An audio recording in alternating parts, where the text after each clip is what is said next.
The Democracy Forum is a not-for-profit organisation founded in 2009 under the patronage of Baroness Nicholson of Winterbourne. Its principal goal was to work for the furtherance of democracy, peace and the rule of law in order to counter religious fundamentalism and intolerance in our global communities. In an increasingly fractured world, this goal continues to be the driving force behind all of the Forum's activities.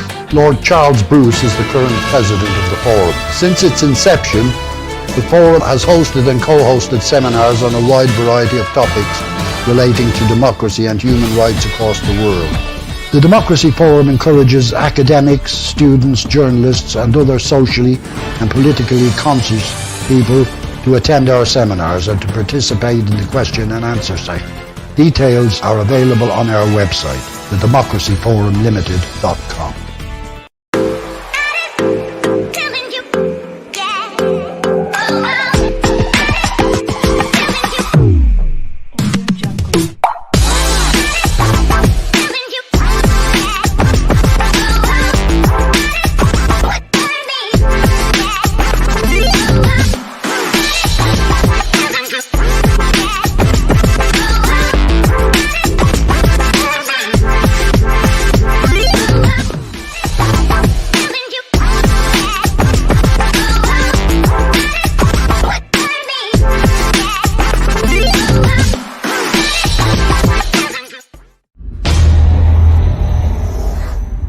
As the world's largest democracies, India and the US have a common interest in a rules-based global order.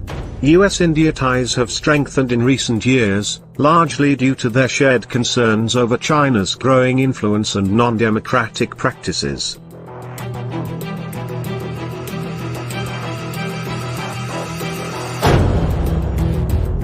These are just some of the questions that will be addressed at this highly topical event.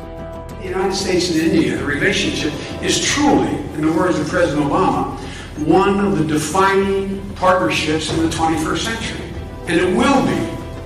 And if we do our job, it can even be more important every year as we move forward. From confronting terrorism and Chinese expansionism, to tackling global challenges such as the COVID-19 pandemic and climate change, the US-Indian partnership could be the defining one of the 21st century. Join us on February 16th to engage, debate with, and challenge our panel of speakers on this highly topical issue. Please join us and our panel of experts for a live discussion, bringing your own comments, questions and insights.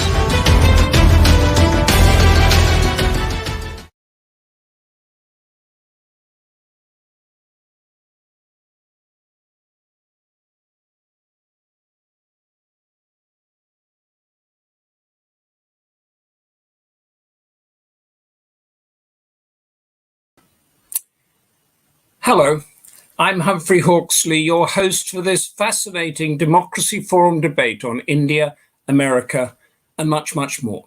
Thank you for being here. We have a great panel of experts with a superb spectrum of knowledge. Aaditya Dave, Matthew Henderson, Michael Kugelman, Viraj Solanki, Teresita Schaffer, and at the end, Barry Gardiner MP, a veteran of the bruising defeats and euphoric victories of democratic politics, summing up and telling us what he thinks about what we said.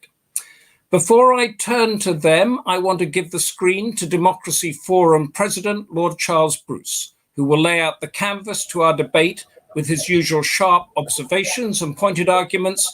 Lord Bruce, the screen is yours. Thank you, Humphrey. Good afternoon, and welcome to this video-enhanced seminar hosted by the Democracy Forum, which we've been keenly awaiting, providing you with new insights and a fresh perspective on the strategic partnership between India and the United States. I'm delighted that so many people have decided to watch this event today, and I'm very grateful to all our panelists for agreeing to take part, and our moderator Humphrey Hawksley, who, as always, occupies the role of chairman so conscientiously on your behalf.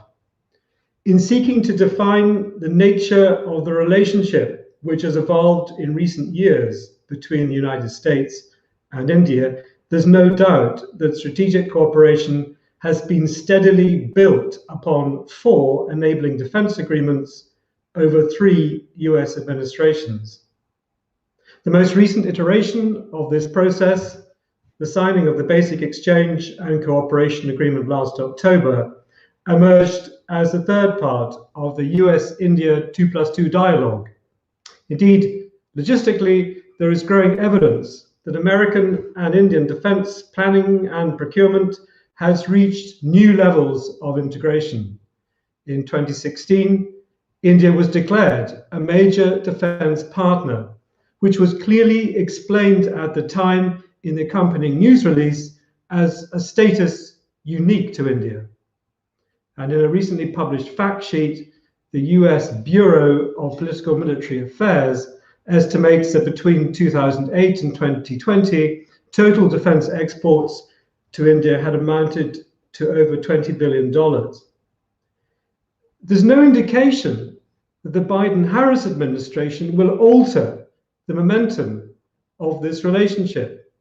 The personal chemistry, which appeared to connect President Trump with Prime Minister Modi, has been replaced with a phenomenon that probably has never before happened in Washington, where an incoming administration, including the Vice President herself, now numbers over 20 senior personnel drawn from the Indian American diaspora.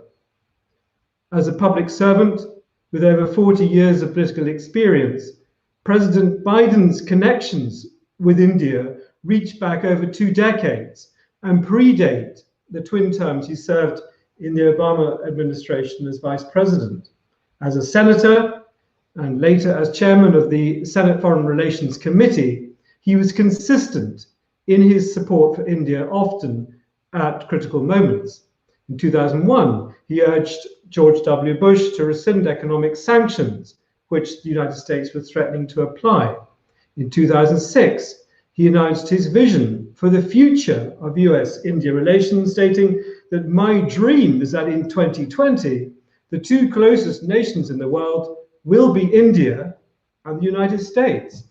And in 2008, he voted in favor of the Civil Nuclear Agreement, which has become recognized as one of the most significant achievements ever in the history of US-Indian diplomacy.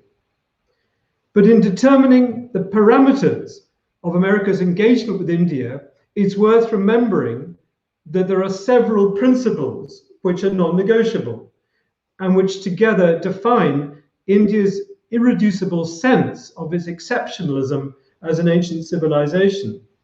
That its primacy is respected within its immediate region, and that it must be allowed to chart its own global course, thus achieving strategic autonomy. A glimpse of President Biden's awareness of Indian sensitivities in this regard is contained in a speech which he gave at the Mumbai Stock Exchange in 2013, when he emphasized the need for parity in US-Indian relations. In fact, he told his audience emphatically, there is no contradiction between strategic autonomy and strategic partnership. I say it again, there is no contradiction between strategic autonomy and strategic partnership. So the question is, how will his administration seek to instrumentalize the partnership without compromising India's autonomy? There is no doubt that the United States, the strategic consequence of its Indian alliance, are extremely important because India is essential to its hopes of counterbalancing China. A hint of the direction which this policy will follow appeared in the Biden-Harris election manifesto, clearly targeting the Asian diaspora in America. It pledged the administration to work with India to support a rules-based and stable Indo-Pacific region in which no country, including China, is able to threaten its neighbors with impunity. But in order to gain India's cooperation, President Biden must renew respect for US leadership in the face of China's regional ascendancy, while reinforcing shared values as the sure foundation of any future relationship. Writing in a recent paper published by the Asia Society Policy Institute, Anubhav Gupta suggests that Biden now has an historic opportunity to create a substantive and broad partnership with India to underpin US policy in Asia and support its global interests for decades to come. Well, I hope you enjoy listening to this webinar today, and please feel emboldened to raise your own points as the event unfolds. So much, Lord Bruce, that the depth of knowledge or experience that President Biden has with India and South Asia, and indeed the diaspora now sort of so prevalent within the current US administration. But the ambition that you set there, these words, partnership, alliance, we had a bit of a debate whether there was an alliance before we came on. And it reminded me of something that I was posted to. I did 6 Asian cities for the BBC as correspondent, and I went to Delhi when I was about 30, ignorant enough and confident enough to still be asking really, really stupid questions. And a few years before that, I'd been on a US warship facility, and I'd been in the control room, and I saw how Indian ships were marked as hostile along with the Soviet ones, and then other ones weren't. And when in Delhi, I went to see the head of the Indian press department, and I said, how come, a little bit like we've been discussing now, these two great democracies didn't get on? After all, weren't we all meant to be fighting communist dictatorships? And I rambled on a little bit, and he touched me. He said, Humphrey, he said, in 1971, the Americans sent a carrier strike group to the Bay of Bengal to sink our Navy. We've never forgotten that, and we never will. One of the questions that might come up at the moment, that was the Bangladesh War of Independence, when Washington sided with Islamabad and India began its still strong relationship with the Soviet Union that is now Russia. How is all that going to unfold if we're really talking about an alliance that is going to actually mean anything in strategic and defense terms? And so to our first panelist, from the Royal United Services Institute, Aaditya Dave, who has researched deeply into South Asia, strategic dynamics, China, regional security, and more. Aaditya Dave, over to you. Thank you very much, Humphrey, and thank you, Lord Bruce, as well, for the invitation. It's a great privilege to be on this panel with all these esteemed panelists. I'm going to start off essentially with just a few brief points on the US-India partnership. And yes, I will, I think, use the term partnership rather than alliance because, as we discussed before, I think it's not, this relationship cannot, I think, currently be defined as an alliance, and it's highly unlikely that it will in at least the near future. The External Affairs Minister of India a few months ago, I think, has categorically said that the US needs to sort of look beyond the alliance structure and look towards sort of this alignment and coordination with multiple partners, which India seeks to practice. So I'm going to cover a few brief points on the US-India partnership in the sort of Indo-Pacific, which is sort of this emerging strategic concept, which covers the region from the Indian Ocean to Pacific Ocean, which has sort of come about in the last, approximately the last decade, in response to both emerging threats, emerging transnational threats in the region, but also quite sharply in response to the rise of Chinese influence in the region. So I'll briefly talk about how the rise of these threats have brought about a convergence between the United States and India in the region. And I will also then look at how the two countries interact when it comes to third countries and to multilaterals, and how there are a few tensions, particularly when it comes to discussions around values and being democracies. To quickly start off, I think the push towards sort of greater Indian role in the US is thinking of what was previously called the Asia Pacific, did start under President Obama, particularly when, I think the speech mentioned, when he came in 2015 to India and discussed a sort of a wider maritime security cooperation role between the US and India, and then subsequently declared India to be a major defense partner. And this obviously this continued under Trump. Indeed, the defense and security leg of this relationship strengthened significantly as the Trump administration clearly identified India as being a counterbalance against China in the Indo-Pacific, as was sort of revealed in the recently partially declassified National Security Council memo that came out just before the transition to the Biden presidency. Regardless, the U.S.-India relationship has been sort of getting closer since the late 1990s, but the sort of strategic relationship really started taking shape since the U.S.-India Civil Nuclear Agreement in 2008, and then began to take on a stronger security aspect since the growing role of China in the region. And in particular, I think the point of shift emerges when President Xi Jinping comes into power and begins to implement the Belt and Road Initiative, which India has been sort of quite opposed to, especially and in particular in response to the China-Pakistan Economic Corridor, which has been noted as flagship corridor of the Belt and Road Initiative by both the Chinese and the Pakistanis, and which the Indians claim impinges on their sovereignty as it passes through Pakistan-administered Jammu and Kashmir. And this growing assertiveness of China, both through the Belt and Road Initiative within, especially South Asia, and through its sort of wider foreign policy, has led to Indian sort of hesitations about its relationship with China. Particularly, the most obvious and the most recent manifestation of this has been the Sino-Indian border crisis that is currently ongoing and potentially de-escalating at the moment. But even within its immediate neighborhood, New Delhi has sort of seen Beijing play an increasingly influential political and security role, supplying military equipment and playing a larger economic role through infrastructure funding, for example. This provides an additional challenge to, I think, the point you mentioned, the point that Lord Bruce mentioned in his opening comments about India's idea about its primacy, particularly in its immediate neighborhood.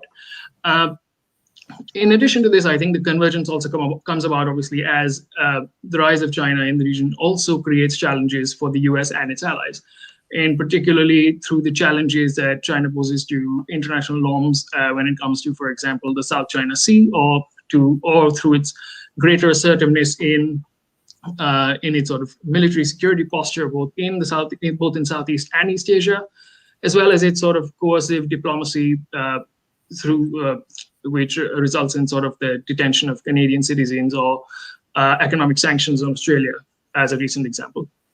All of these have created a sort of convergence of interests between India and a range of these countries that have appeared to sort of convince policymakers, at least in India, to sort of step back from its previous strategy of hedging between China and the United States. These attitudes also have similarly hardened across political spectrums within the United States as well. And I think, as mentioned before, in terms of President Biden's approach to the Indo-Pacific as well, you saw that the call last week between Prime Minister Modi and President Biden also reflected a lot of language on promoting the free and open Indo-Pacific, including sort of support for freedom of navigation and territorial integrity, which I imagine comes about increasingly as a result of India's demands, and a stronger regional architecture through the Quad. I think the Quad presents a sort of interesting sort of framework and an interesting dynamic, particularly in the US-India relationship. As you see that the Quad, one would see that the Quad, mention of the Quad was missing from the Indian readout of the call, but was included in the US readout of the call. This has been a sort of a long-standing sort of tension between members of the Quad, particularly in terms of their differing relationships to China.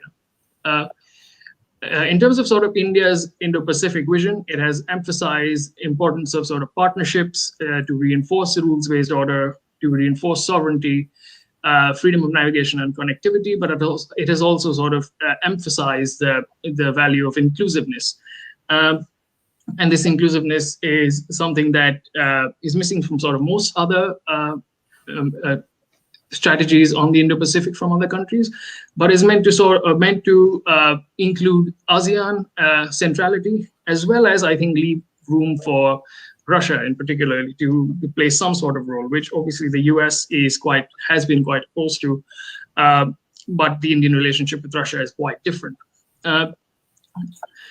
The role of the Quad has also enabled the sort of blossoming of bilateral and trilateral relationships within that framework, and allowed for discussion across a variety of areas of interests, which includes cooperation on COVID and health security through a sort of a Quad Plus framework, which included New Zealand, South Korea, and Vietnam, but also offshoots of the Quad into different bilaterals and trilaterals to tackle specific areas of interest and create issue-based coalitions. For example, the supply chain resilience initiative to restructure supply chains in wake of the COVID pandemic, and recognizing the dominance of China in these supply chains, but also through infrastructure financing initiatives like the Asia-Africa Growth Corridor or the Blue Dot Network that the US has initiated.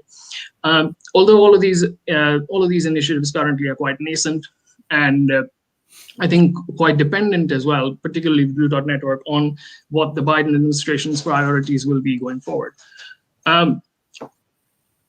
In spite of this growing convergence between the India and US on a number of issues, the two countries have not always seen eye to eye on a number of international topics.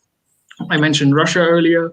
I think that's likely to be one of the likeliest points of friction between India and the US in the near term, particularly as President Biden has used quite harsh language when describing Russia.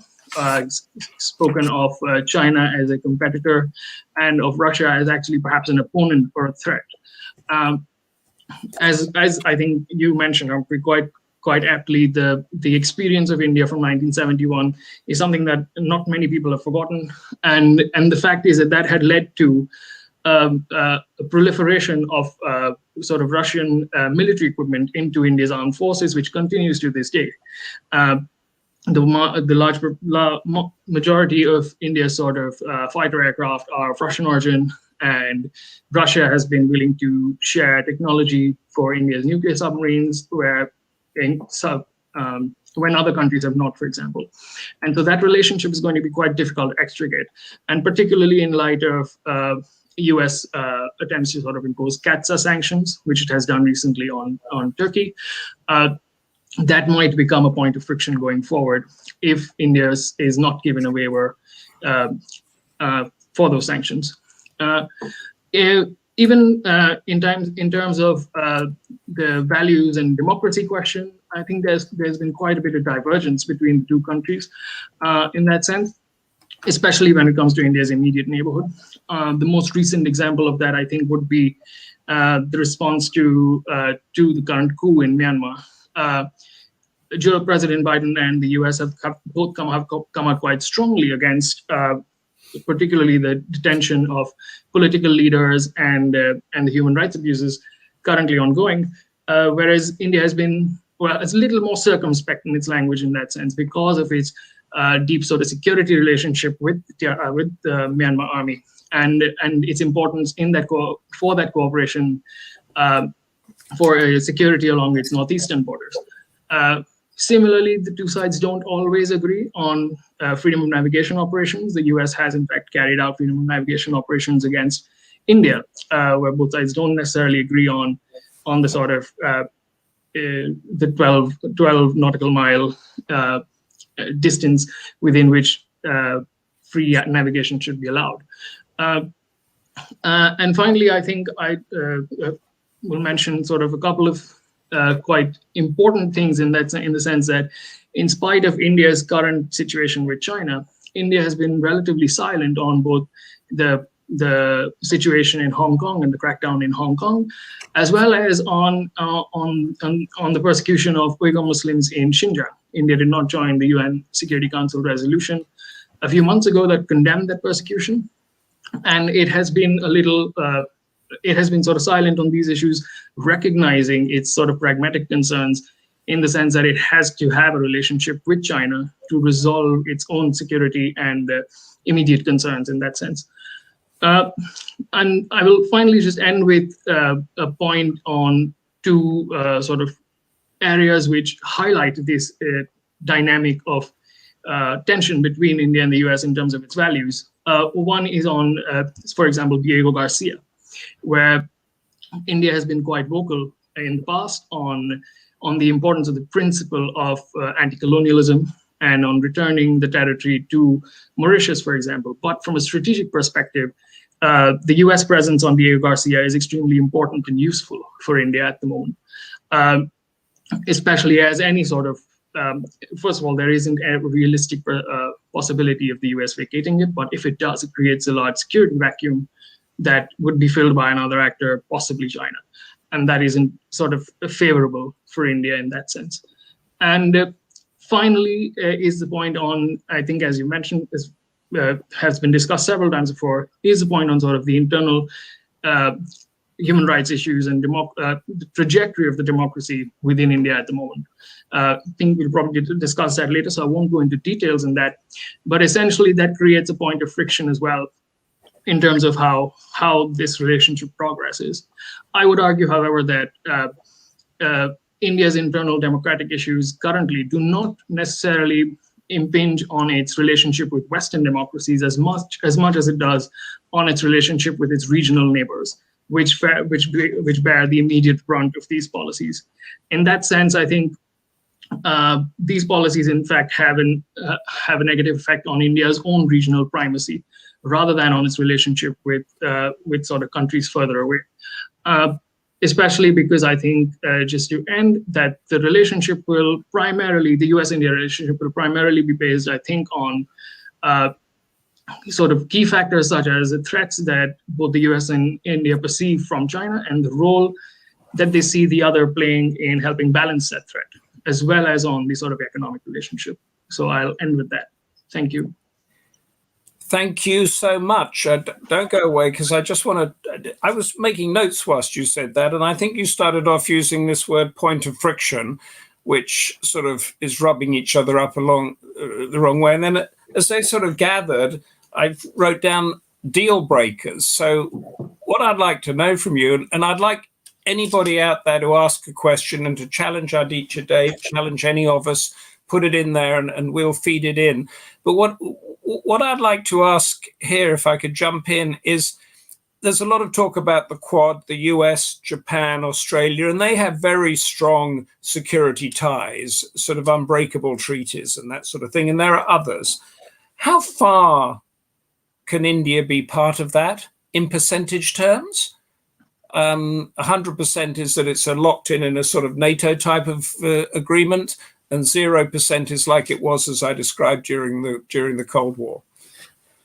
Well, I mean, I would be extremely hesitant to put a percentage value on it, but I would just say that I think currently there's a recognition that I think India's sort of idea of strategic autonomy, or what currently the External Affairs Minister calls multi-alignment, is not necessarily being sort of maintaining a certain distance from one party or another. It's about, I think, in my opinion, looking at what India's interests are and then acting accordingly.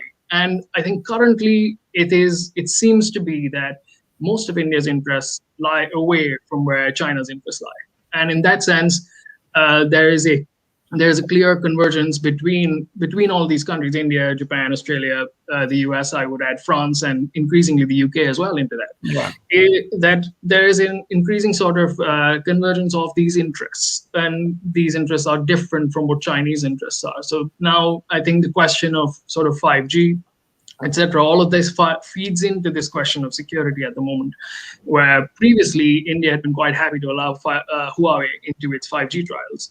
At the moment, it still hasn't officially said that it won't, but I would be extremely surprised if it does actually allow Huawei into these 5G trials.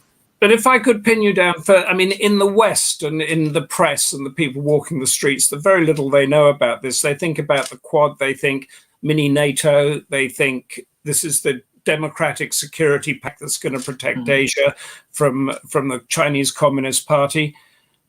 Is that ever going to be the case with India? No, I would be extremely surprised if that ever happened. I don't think India is looking for an alliance, a security alliance in that sense.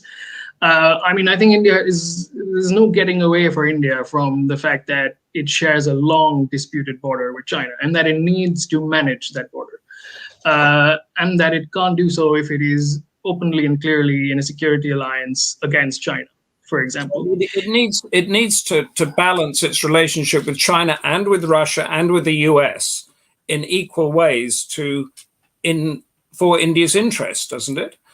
Yes, exactly. So, I mean, whether it's in equal ways or not, I think depends on the circumstances at a particular time, but it definitely does need to do this sort of balancing act.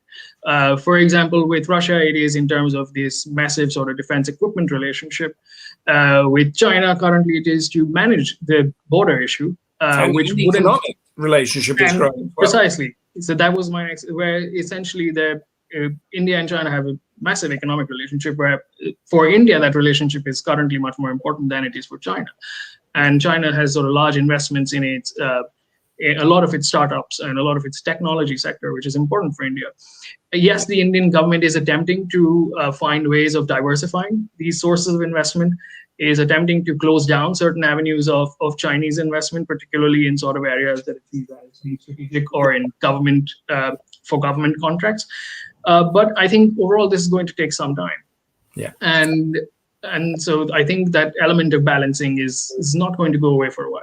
Yeah, and I think we're going to Matthew Henderson now, but I just point out that India, I think, is the world's biggest maker of the moment of vaccines, COVID-19 vaccines, isn't it? So we all need to keep it safe to get rid of the pandemic. Thank you so much for that, Aaditya, Dave. Now we're moving on to Matthew Henderson, and as in the moderator's declaration of interests, I have to say that I met Matthew it must be 25 years ago or more, when he was escorting the Archbishop of Canterbury around China, and I was the BBC Beijing correspondent there. So we do know. Matthew, former distinguished diplomat, now an independent China and East Asia specialist and consultant, who I know for a fact has the ears of those who walk the corridors of power. And I also know that he is no fan of the Chinese Communist Party.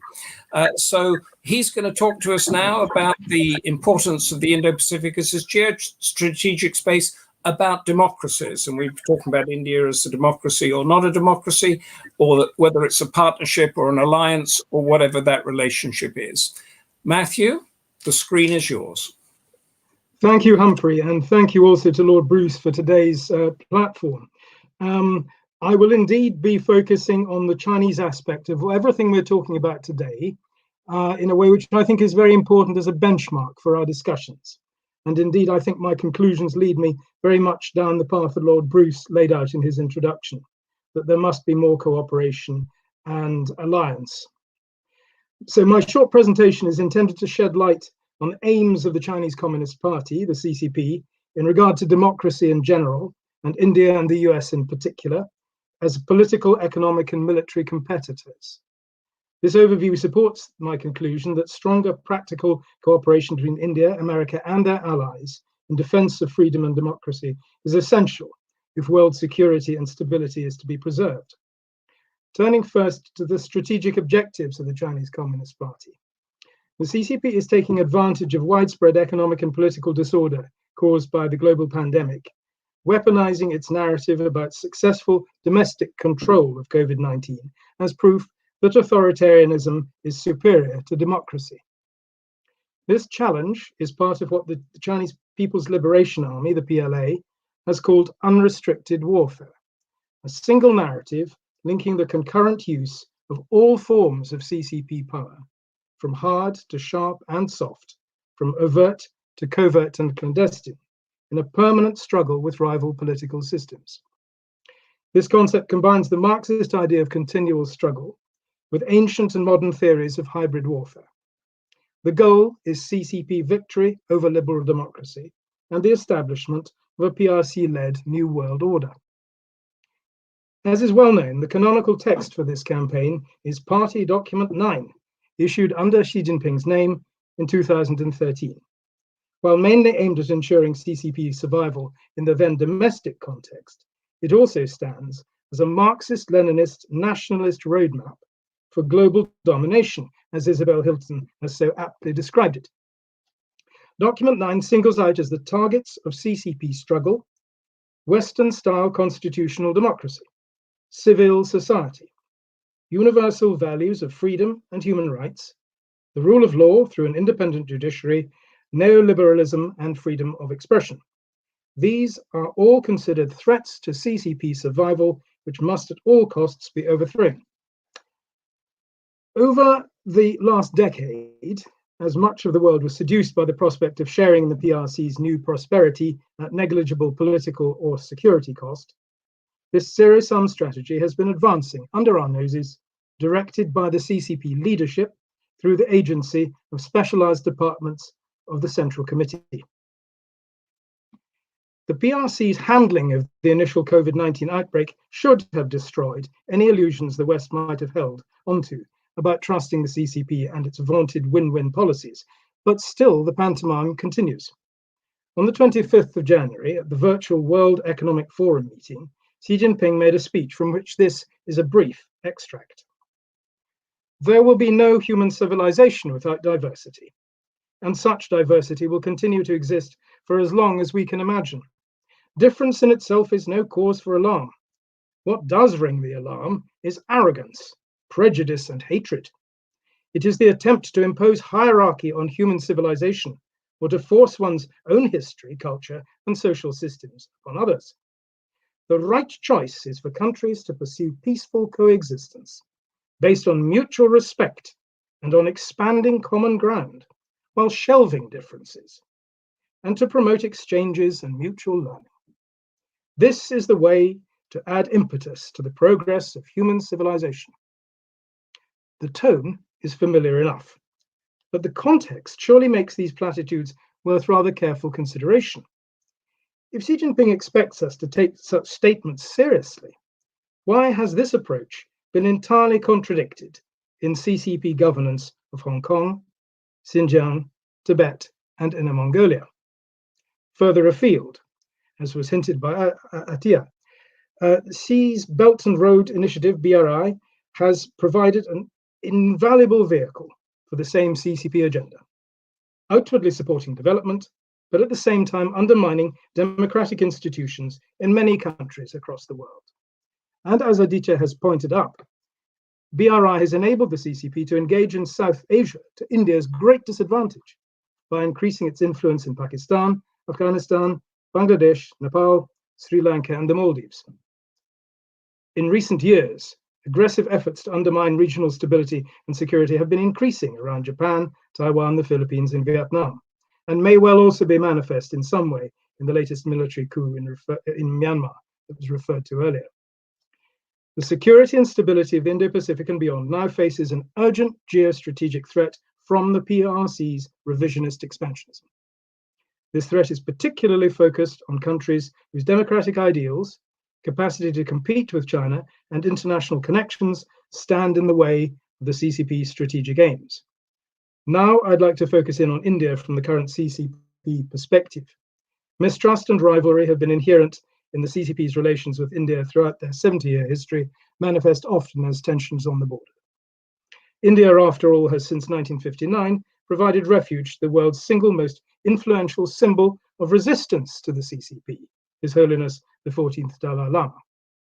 This year, the CCP will celebrate its centenary. In the run-up to this event, deliberate steps have been taken to demonstrate new levels of PRC power in contested space, including along the border with India.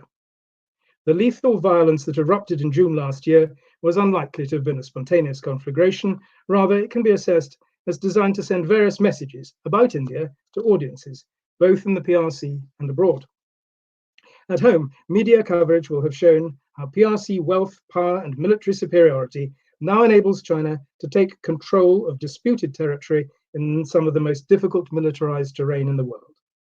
To the PLA, it provides a chance to grandstand as the brave guardians of China's honor and territorial integrity.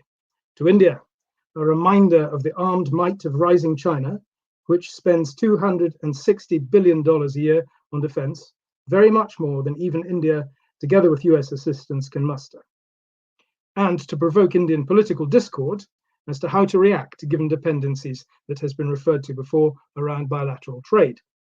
And finally, a warning shot to the US and its partners not to expect the CCP to accept a strengthening Western-Indian strategic alliance lying down.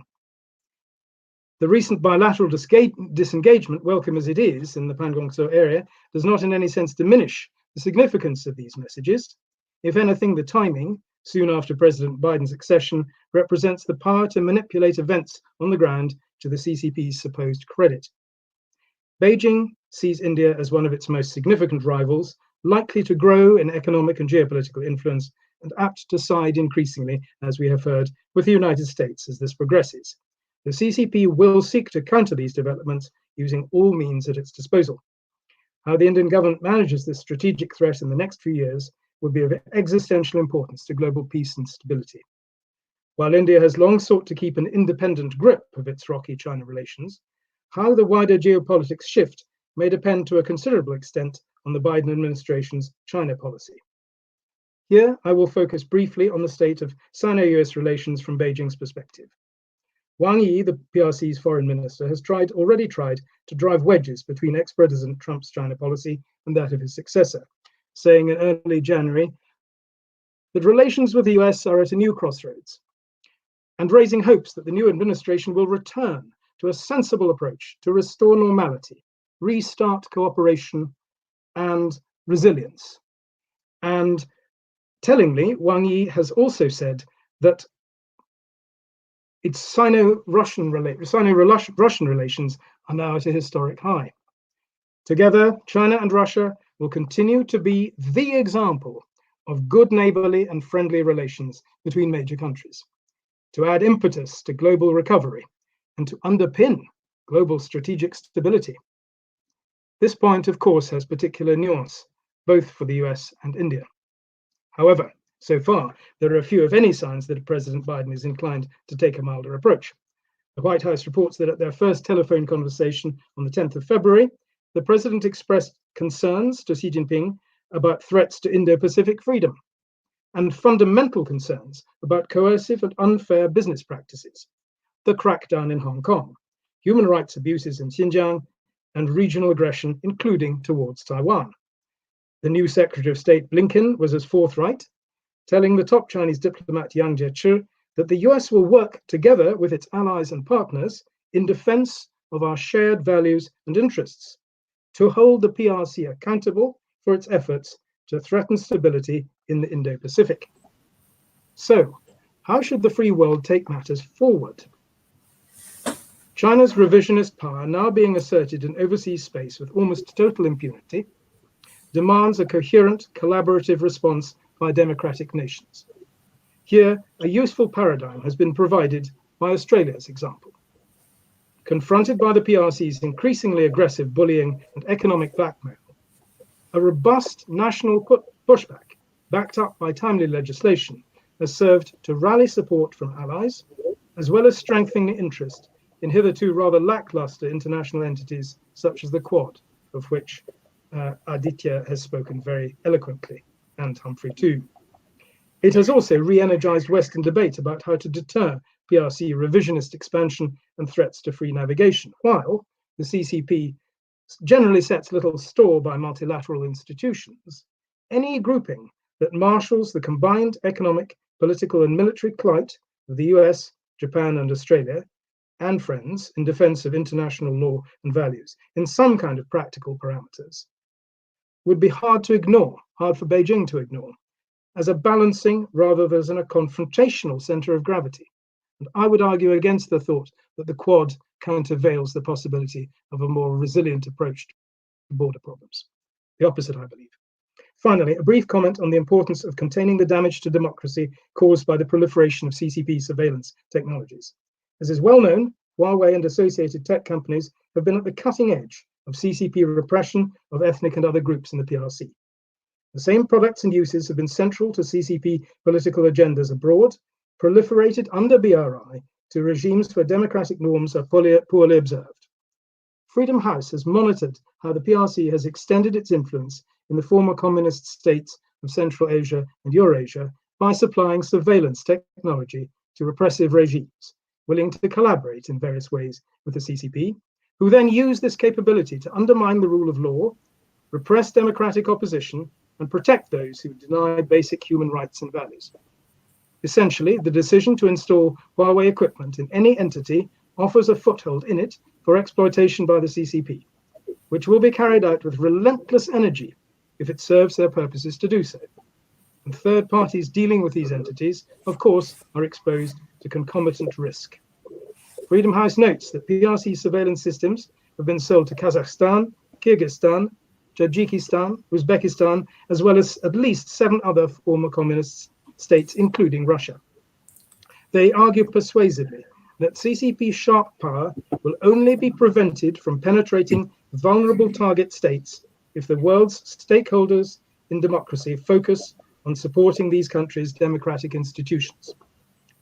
In conclusion, democracy faces grave challenges from authoritarian revisionist powers, which are operating with increasing impunity in Asia, the Indo-Pacific space and beyond, literally from pole to pole.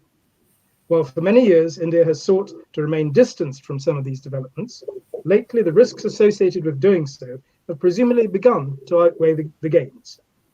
Strategic partnership indeed need not undermine autonomy. Indian democracy can arguably be strengthened and its national development as a great power accelerated by closer engagement in a communion of like-minded states with common interests in preserving peace, security, and prosperity.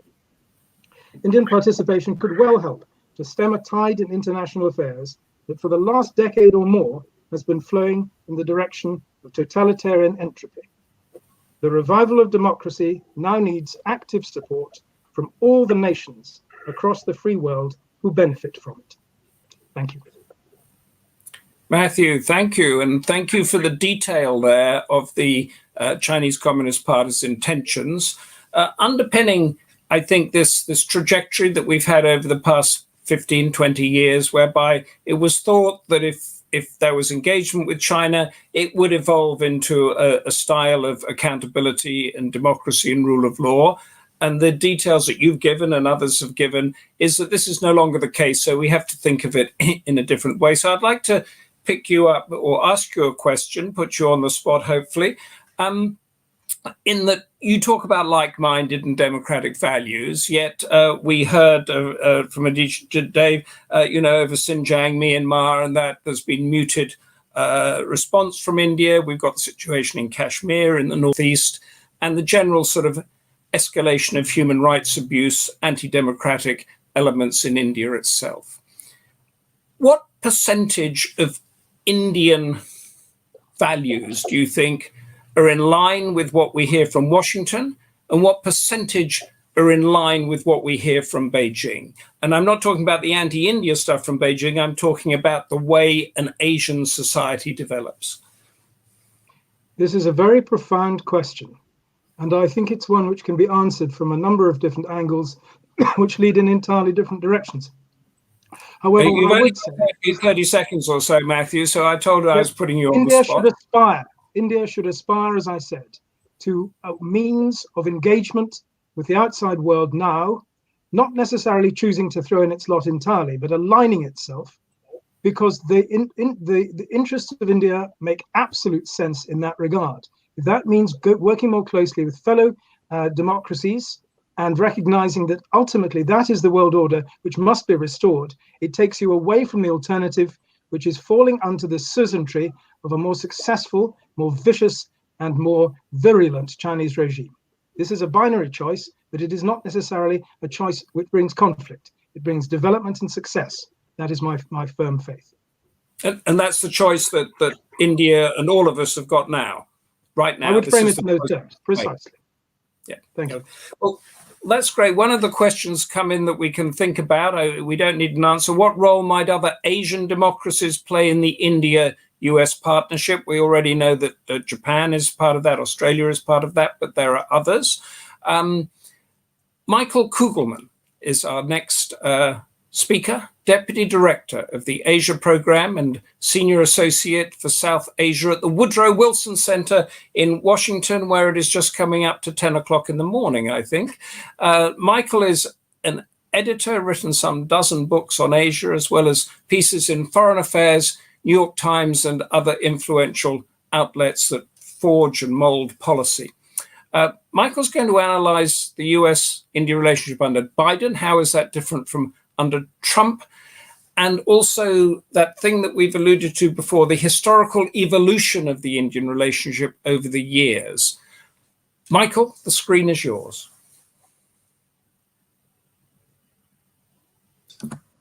Do we Thank you very much. Yes, I assume I can be heard now. Thank you to the Democracy Forum for the opportunity to participate in this discussion, especially one on such an important topic and with such a great group of panelists. So indeed, my main task, as I understand it, is to comment briefly on what US-India relations could look like in the Biden era and what differences we could see in the relationship from the Trump era. On a very general and macro level, there will not be that many differences. And here, some of what I say will amplify what's already been said earlier in this discussion. The relationship, impelled by intensifying cooperation in the security sphere, will continue to gain momentum, just as it did in the Trump era. And I think the bottom line is that the US-India relationship, generally speaking, was going to be in a good place no matter who won the 2020 US election. And that's because there is strong bipartisan support in Washington for US-India partnership, and there has been for several decades. The relationship has grown in a big way since the early 90s, since the early 1990s, and especially since the early 2000s. That first boost came when Indian liberalization reforms and the end of the Cold War created new opportunities for cooperation on trade and energy, among other issues. The more recent boost came as shared concern over Islamist terrorism, and more recently, China's rise has sharpened. And this hints at an important point that some of us have already hinted at today. The title of this session is Preserving Democratic Norms in South Asia and Beyond.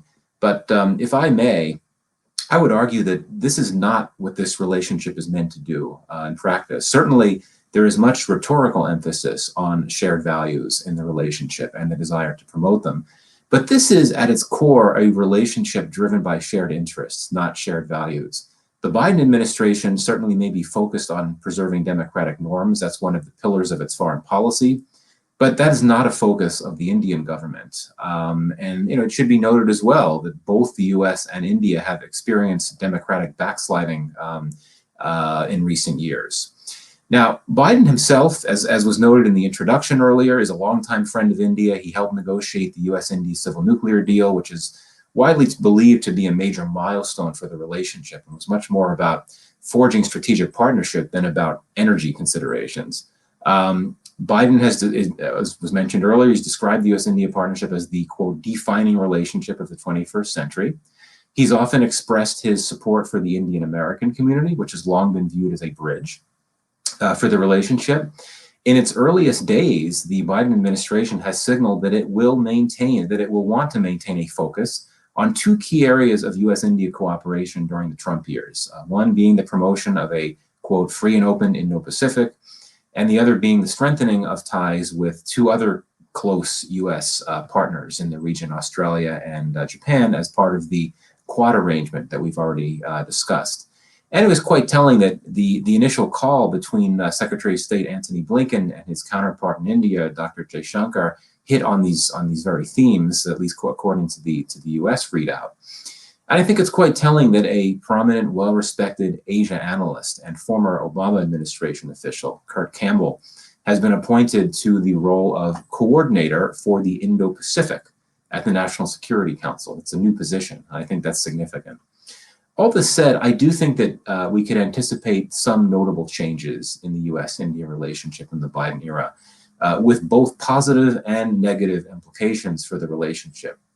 And I'll briefly list these expected changes, both positive and negative. First, in terms of what we could expect for positive change in the relationship, One is what I would describe as the style and tone of Biden's engagements with India, and the world on the whole for that matter. These will be softer, kinder, as well as more consistent, predictable, and conventional. This means that India will not have to worry about the possibility of impolitic distractions, such as, for example, mocking remarks about India's leaders. Donald Trump used to mock Narendra Modi's accent. India will not have to worry about the possibility of mocking remarks about Indian policies. Donald Trump described India as a tariff king and referring to India's trade policies. And India will not have to worry about the possibility of impolitic distractions that, such as mocking remarks about India's policy challenges. Donald Trump had also harangued India several times about its poor air quality. So, I've spoken to people close to the Indian government about this issue of tone and style and messaging. And the sense I get is that there is a strong measure of relief among Indian officials that they'll be working with a more traditional U.S. interlocutor, which is important for them, given how much importance they place in their relationship with the United States. A second likely change that we'll see that should be a positive is a willingness on the part of Washington to truly broaden the relationship into bigger, broader issues beyond hard security. The Biden administration is going to place a lot of importance on borderless threats, climate change above all else, but also things like cyber war, pandemics, and so on. These are areas that the administration will want to focus on bilaterally with India and multilaterally with India and other countries in terms of working together to figure out how to fight back against these threats. Other broader areas I can see taking off are clean energy, IT cooperation. Now, pre-Trump, in the Obama era, there had been some forward movement in some of these spaces, but they were essentially put on the back burner over the last 4 years. I think that President Biden will want to get back to these. The new administration may well convene formal dialogues, strategic dialogues, type of thing that the Trump administration was not interested in doing, that focus on these issues. I can also see the Biden administration encouraging stepped-up exchanges on non-security issues on non-government levels, such as by supporting dialogues and exchanges between business communities and academia on these non-security topics. Now, on the subject of non-security cooperation, there will likely be an effort to get trade ties, which really struggled in the Trump era, though they've struggled at many times during the course of the U.S.-India relationship. There will be an effort to get those trade ties back on track. But I don't think we should overstate an improvement in trade ties. Biden is no pushover on free trade. He's indicated previously that he will not sign any new trade deals unless there are guarantees on labor and the environment. And he's also, let's emphasize here, he's going to be focused, at least initially, on nursing the U.S. economy back to health. And he is not about to sign pell-mell new trade deals that could be perceived to imperil U.S. jobs or U.S. workers. As for possible changes in the Biden era that could disadvantage the relationship, one of them I think gets to the heart of this discussion today on democracy, its role in the U.S.-India relationship. I do think that we can expect the Biden administration not to hold back as much as the Trump administration did when speaking publicly about issues of democracy in India. This is, as noted earlier, an administration that vows to make the strengthening of democracy a main pillar of its foreign policy. I don't wish to overstate this idea or this possibility of the Biden administration calling out India on democracy and rights issues. I do think that even an administration that plans to wear the democracy promotion label on its sleeve will be selective in terms of which countries it calls out and which ones it does not. India is perceived rightly to be a very important partner of the US. And so the administration, I think, will go relatively easy on it. It will not condemn India harshly in the way that it will definitely lambaste China or Saudi Arabia or Russia or other US rivals for their human rights violations. The Biden administration, like its predecessor, will not want to risk antagonizing such an important partner, and especially one that is known to be quite sensitive to criticism abroad about its internal affairs. And we've seen that just in recent weeks based on the reaction to these ongoing farmers' protests in India. But that doesn't mean that there won't be gentle criticism. One of Biden's major concerns relates to internet bans and more broadly how technology and online tools are used in undemocratic ways. And there has been a fair amount of this in India in recent months. I could envision some narrowly focused public comments in the coming months that bring attention to the internet bans that have taken place in Kashmir until recently and elsewhere. And in fact, the State Department spokesperson recently brought attention to concern about internet bans in areas where farmers' protesters had been taking place. And it also congratulated India for lifting a very long internet ban in Kashmir, thereby indirectly criticizing India for having that ban in place to start with. What I think we can expect is some public criticism that is couched in diplomatic terms. For example, we could well hear the Biden administration officials talk about how the US and India will work together to strengthen democracy at home and abroad. That's sort of a subtle way of prodding India without calling it out directly. And Biden actually said something along these lines in an op-ed he published in an Indian American newspaper just a few days before he won the election. He said, quote, "We will meet every challenge together as we strengthen both democracies," unquote, including freedom of expression and religion.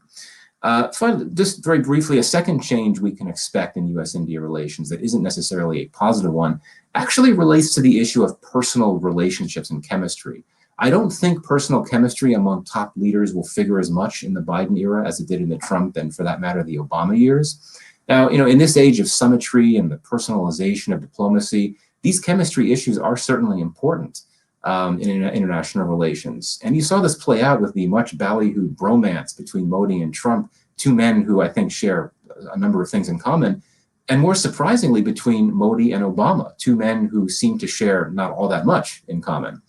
But because of his focus on strengthening democracy and rights abroad, I don't think Biden will want to be associated in a close and personal way with Modi, whose government has presided over some really serious crackdowns on dissent, and even at times resorted to communal language and even hate speech. This does not mean Biden won't want a good personal relationship with Modi, but I think he'll want the focus to be less on the personal and more on the policy and on working together toward common geopolitical goals in the Indo-Pacific. A third final possible change in the relationship that may not benefit it is that we could see some damage to the bipartisan nature of this relationship. We hear so often this is a relationship that enjoys bipartisan, multi-partisan support in both capitals. Now, in the Trump era, there was a fair amount of criticism on Capitol Hill against India for its crackdown on rights in Kashmir. Much of it, no, not all of it, came from congressional Democrats. Under Biden, there is a White House that, as noted earlier, won't shy away from some criticism of India, even if relatively restrained.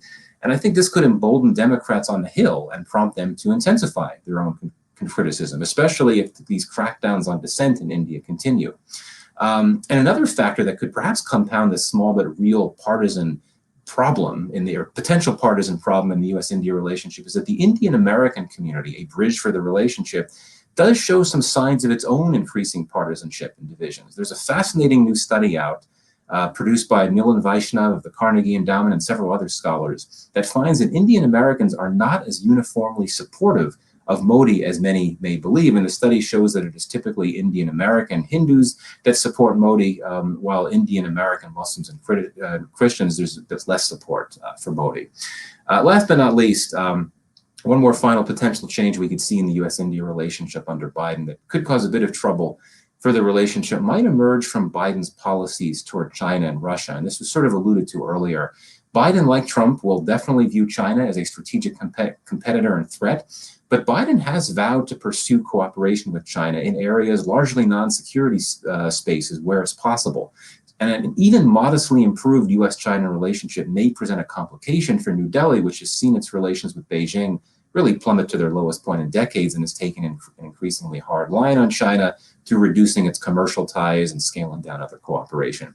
Russia, though, I think could pose an even bigger issue for US-India relations, given that US-Russia ties are likely to get worse in the Biden era. And I think that's because, in great part, many Democrats view Russia through a very bitter personal and emotional lens, as they believe that Moscow's election meddling helped propel Donald Trump to the presidency in 2016. India's longstanding friendship with Russia, I think, constitutes one of the very few entrenched tension points in US relations from a geopolitical perspective. I don't think this means we should expect the Biden administration to place sanctions on India for this S-400 deal between India and Russia. Can't be ruled out. I think it's unlikely.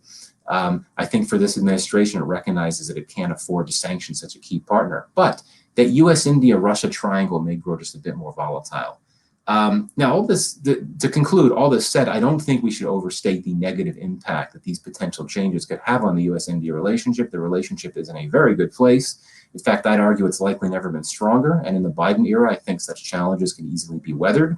The bottom line is that we can expect in the Biden era for the pattern of the last 30 years to continue to play out. The U.S.-India relationship will continue to grow in an exponential fashion, regardless of who's in charge in the White House. Certainly, there will be constraints from lingering tensions over trade issues to India's concerns about the U.S. relationship with Pakistan and Americans' concerns about the Indian relationship with Russia, to bigger and more strategic issues about New Delhi's continued unwillingness to join the alliance system favored by the U.S. But these constraints would be there no matter who's in the White House, and they won't impact the general positive trajectory of the relationship. So thank you. I'll end there.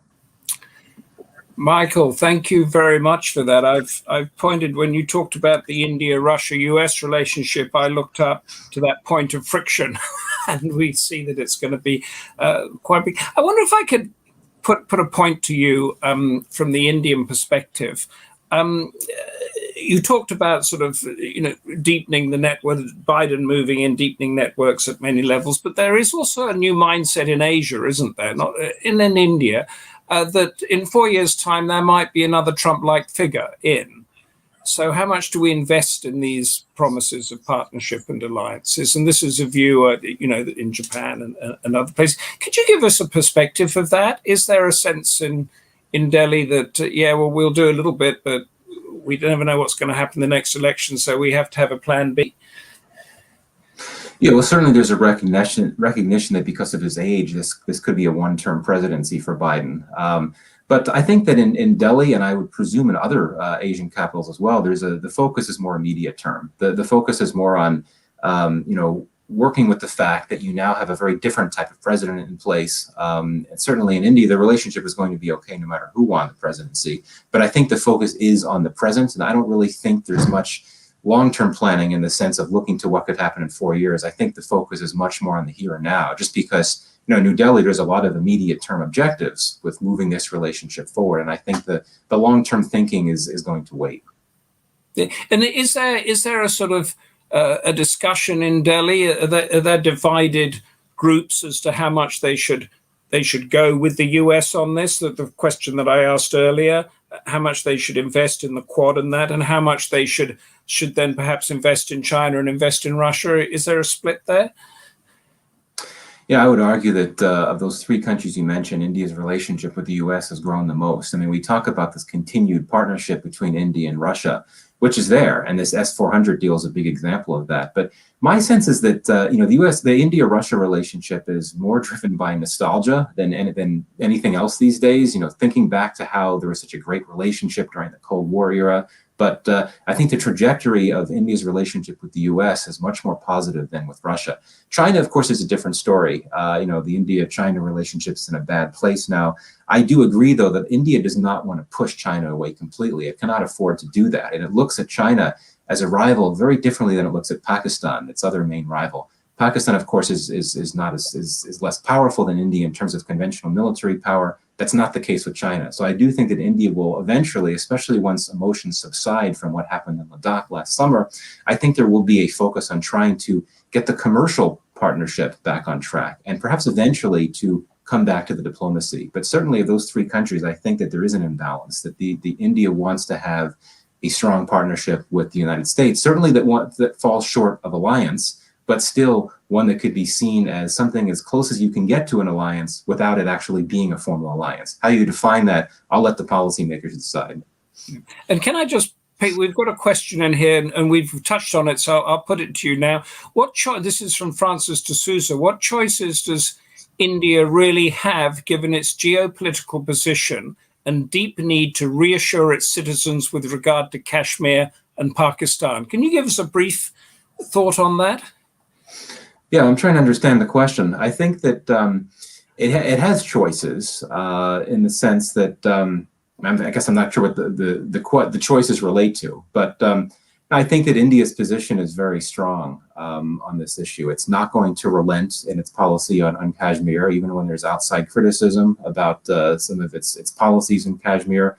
And its relationship with Pakistan, I think, is going to remain a very tough one. It's not interested in dialogue or anything like that. It made a move by repealing the autonomy of Jammu and Kashmir back in 2019, which essentially, from India's perspective, took it off the table. So I think that India wants to focus on other areas. I think it wants to focus much more on its strategic competition with China. It wants to focus on the US. I think it doesn't really want to think about those issues now. But of course, Pakistan doesn't want it to be that way. Yeah, so it wants to put those to one side so that it can develop as a global power, as it were, or do that. Thank you so much. We'll probably return to some of that, but I now want to go to Viraj Solanki, Research Associate in the South Asia Program at the International Institute of Strategic Studies in London. Viraj is going to look at the opportunities and challenge, specifically the defense and security partnership. We're not calling it an alliance, and how it will impact on the wider region. Viraj Solanki, over to you. Thank you, Humphrey and Lord Bruce, for the opportunity to speak here today with such great panelists. I will focus my remarks on the opportunities and challenges for the US-India Defense and Security Partnership, as Humphrey mentioned. I'll make 3 points. Firstly, with India's increasing concern over China's growing presence in South Asia and the Indian Ocean, especially with the India-China tensions that increased significantly in 2020, and the US also seeking to counter China's growing level of global influence, India and the US have reached an increasing level of strategic convergence on the need to counter China's role in the Indo-Pacific region. And this is most apparent in the area of defense and security, and strengthened significantly under the governments of Narendra Modi and the previous Donald Trump administration in the US. Between 2008 and 2020, India ordered 7 different major US military platforms, including attack helicopters and anti-submarine warfare aircraft. The US is India's second largest source of arms after Russia, with US-India defense trade increasing significantly from $200 million in 2000 to over $21 billion in 2020. Key factors in this growth, as Lord Bruce mentioned in his initial remarks, were US recognition of India as a major defense partner in 2016 and the signing of 4 defense cooperation agreements between 2016 and 2020. The growing US-India defense and security convergence has expanded both bilaterally and multilaterally. India and the US have established a 2+2 foreign and defense ministers dialogue, and the first India-US tri-service, so Army, Air Force, and Navy military exercise took place in 2019. In the wider Indo-Pacific, as has been discussed by my previous panelists, India and the US form half of the Quad dialogue along with Japan and Australia.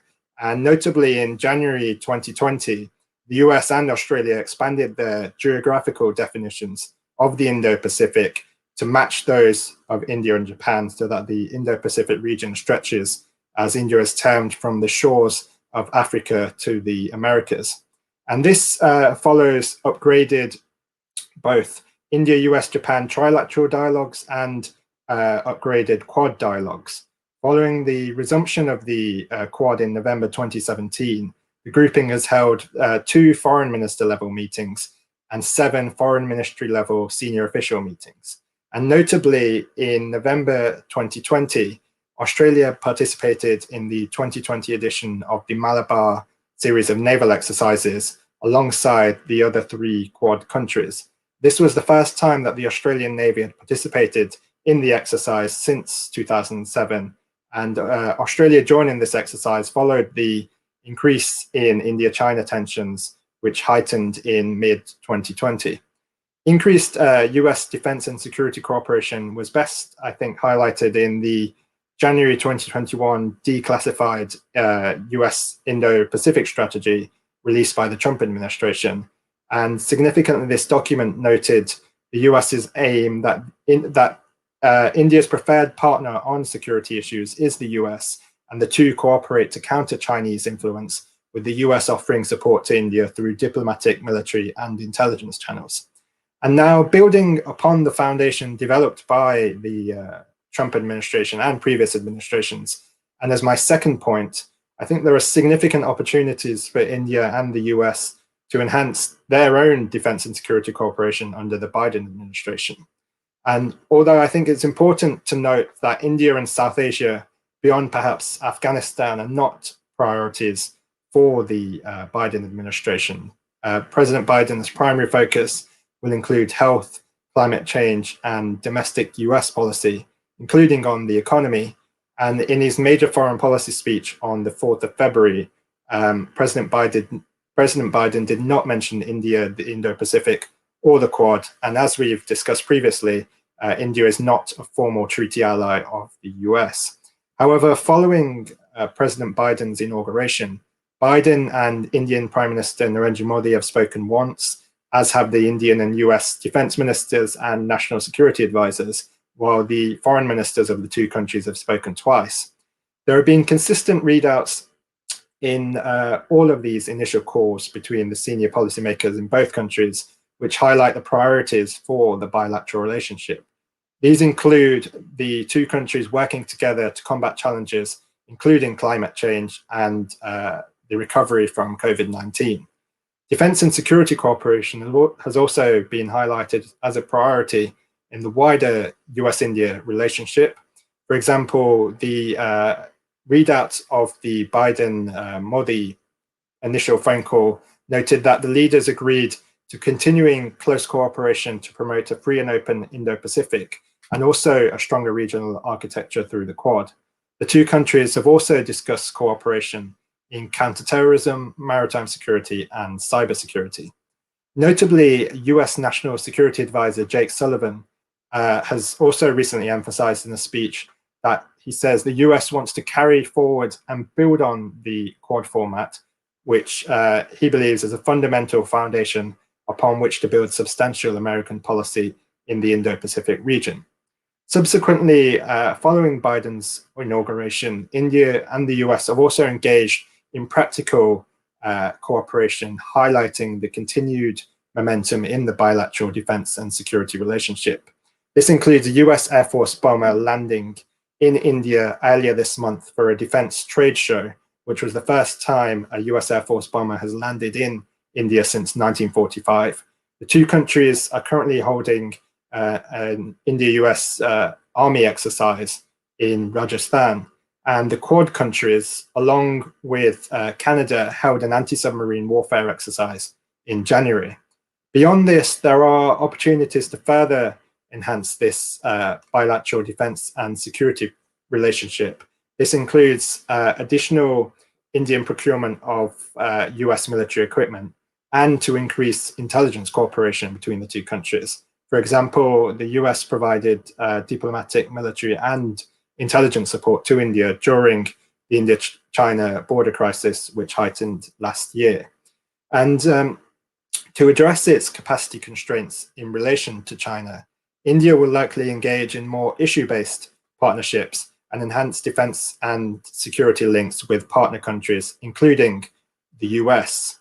And with India having realized it can no longer be a net security provider by itself in the Indian Ocean, India is focusing on seeking preferred partnerships based on mutual collaboration. Therefore, as South Asia is not a priority operational theater for the US, and especially the US Defense Department, India and the US could engage in burden sharing to ensure effective uses of resources, both in the Indian Ocean and in the wider Indo-Pacific region. There are also opportunities for India and the US to expand cooperation in the Quad grouping, including on maritime security issues, for example, through meetings of defense officials of the four countries of the Quad. Although questions remain whether India will agree to participate in a leader-level meeting of the Quad group, as has been recently reported. However, despite the opportunities, and as my third point, challenges remain, which means that India and the US will need to work hard to maintain and strengthen the bilateral defense and security relationship going forward. A potential challenge in the defense and security relationship could arise from India's October 2018 deal with Russia, as Michael previously alluded to, for 5 regiments of the S-400 surface-to-air missile system for the Indian Air Force. This has led to the threat of US sanctions, but irrespective of this, India has continued with the Russian deal, with deliveries scheduled from late 2021. Russia is India's dominant but declining source of arms supplies. However, the US government views India's procurements from Russia as impacting technology transfer between Indian and US defense systems. I think India remains hopeful that it will get a national security waiver from the Biden administration. However, if India was to not get a waiver for its S-400 purchase, it would be a setback to the India-US defense relationship and raise concerns in India that the US is not a reliable defense supplier, with India not willing to give up its autonomy from where it procures defense equipment. But it also remains to be seen what impact US-Russia tensions have on India-Russia relations, and notably India's Foreign Secretary Harsh Shringla is visiting Moscow for a 2-day visit from tomorrow. Additionally, following Prime Minister Modi's articulation of India's vision of the Indo-Pacific at the IISS Shangri-La Dialogue in 2018, India will closely watch the Biden administration's Indo-Pacific policy, and particularly how the US-China relationship evolves under the Biden administration. India will also watch the Biden administration's policies towards Pakistan and Afghanistan closely, with the US approach to Afghanistan and the US-Taliban February 2020 agreement currently under review in the US. Other potential challenges include the Biden administration's focus on democracy and human rights as part of the diplomatic agenda of the new administration. Or I think any challenges that arise are unlikely to overshadow the growing India-US relationship. In conclusion, I think with India not a priority, immediate priority for the Biden administration, the two countries will need to work hard to and build on the convergences in the India-US relationship, which includes defense and security cooperation, whilst also being realistic of the two sides' constraints in the relationship. Thank you. Viraj, thank you there, and thank you for that huge list of firepower that accrues, creating points of friction, it seems, all over the place. Can you just, before we move on to Teresita Schaffer, can you give me a sense of the balance of how much is Russian, how much is American in the Indian arsenal? So in the Indian arsenal at the moment, in terms of Russian equipment, Russia has traditionally been India's primary supplier of military equipment, including for MiG-29, MiG aircraft, as well as for the Indian Navy, submarines and frigates, and also now the S-400 deal. And so there's continued purchases from Russia, which are still ongoing beyond the S-400 deal at the moment. But over the last few years, especially as I alluded to, since about 2008, we've seen growing Indian procurements from the US, primarily from defense suppliers, including Boeing, Lockheed Martin, etc., on aircraft and on PATI anti-submarine warfare aircraft as well. So there's no way they're going to replace the Russians. The Russians are still going to be there 20, 30, 40, 50 years from now, aren't they, supplying this equipment? I think India will continue to engage Russia on procuring defense equipment, but two things. One, as I noted, India's procurements from Russia are declining, and two, as we talk about this long period, you say 20, 30, 40 years, India itself is trying to build its own defense industrial base and become a defense exporter, having long been a defense importer. So I think long-term India priority will be on developing its own defense equipment. Brilliant. Thank you very much. We're now going back to Washington, where, according to my clock, it's just coming up to 10:30 in the morning, and to Ambassador Teresita Schaffer from McLarty Associates, who I've had the pleasure of interviewing on several occasions at the Center for Strategic and International Studies and other institutions like that. And I'm not sure if anyone in Washington has had a wider experience in South Asia. Diplomat in Pakistan, India, Bangladesh, from 1992 to 95, U.S. ambassador in Sri Lanka, and previously ambassador in Israel. Is that right, Teresita? And in Israel, but not ambassador there. Not posted in Israel, so that's a huge thing. Also, a author of numerous books, but one coming out in 2016, India at the Global High Table, precisely what we're discussing, the quest for regional primacy and strategic autonomy. And Teresita Schaffer is going to talk to us with this experience, a view from Washington, and about this issue of democracy and how whether democracy is relevant or not to the US-India relationship. So, Ambassador Teresita Schaffer, over to you. Thank you very much. Thank you, Lord Bruce. Thank you, Humphrey.